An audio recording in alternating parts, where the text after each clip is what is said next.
આ ન્યૂઝના પ્રાયોજક છે tattoo and nail studio. અમારું સરનામું છે ઓમ બિઝનેસ પ્લાઝા, સર્કિટ હાઉસની સામે, હાલર રોડ, વલસાડ.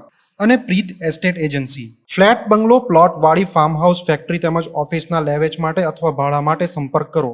વલસાડ શહેરના સ્ટેશન રોડ ઉપર આવેલ ગાંધી લાઇબ્રેરી સામે આવેલા ડીએન શોપિંગ સેન્ટર બહાર એક કાર ચાલકે પોતાની કાર પાર્ક કરીને નજીકમાં કામ અર્થે ગયો હતો.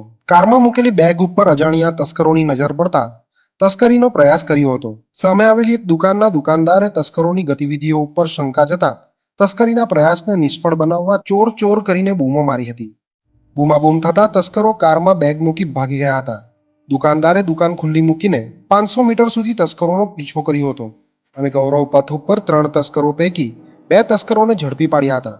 ઘટના અંગે સિટી પોલીસની ટીમને જાણ કરી બંને તસ્કરોને સિટી પોલીસના હવાલે કર્યા હતા.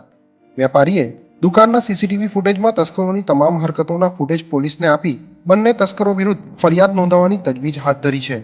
પોલીસે બંને તસ્કરો પાસેથી ગિલોડ અને રોકડા રૂપિયા કબજે લઈ આગળની તપાસ હાથ ધરી છે. જાગૃત દુકાનદારની સજાગતાને લઈ કારમાંથી બેગની ઉઠાંતરીના પ્રયાસને નિષ્ફળ બનાવ્યો હતો. ડીએન શોપિંગ સેન્ટરના વેપારી યુવકે તસ્કરોને ઝડપી પાડવા 500 મીટર સુધી તેમનો પીછો કર્યો હતો. સમયસર વેપારીએ બૂમાબૂમ કરતા તસ્કરી નિષ્ફળ બની હતી અને કાર ચાલકનો રૂપિયા અને કિંમતી સામાન બચ્યો હતો.